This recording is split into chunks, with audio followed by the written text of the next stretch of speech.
গ্রামের নাম ছিল সোনাঝুরি। চারদিকে ধান ক্ষেত, আকাশ জুড়ে নীল রোদ্দুর। পৌষ মাসের শেষ দিন, কালই মকর সংক্রান্তি। পুরো গ্রাম উৎসবের প্রস্তুতিতে ব্যস্ত। ছোট্ট মেয়ে পিউ খুব খুশি। সে তার ঠাকুমার পাশে বসে পিঠে বানানো দেখছিল।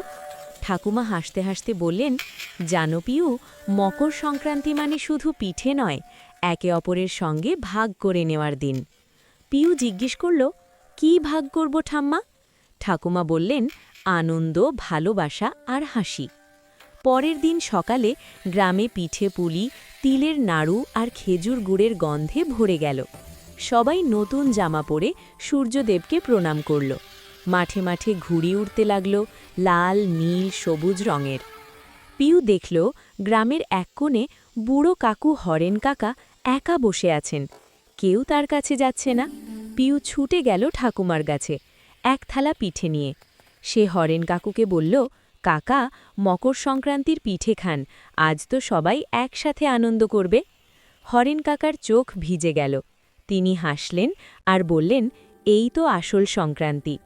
সন্ধেবেলা যখন সূর্য অস্ত গেল, পুরো গ্রাম একসাথে দীপ জ্বালালো।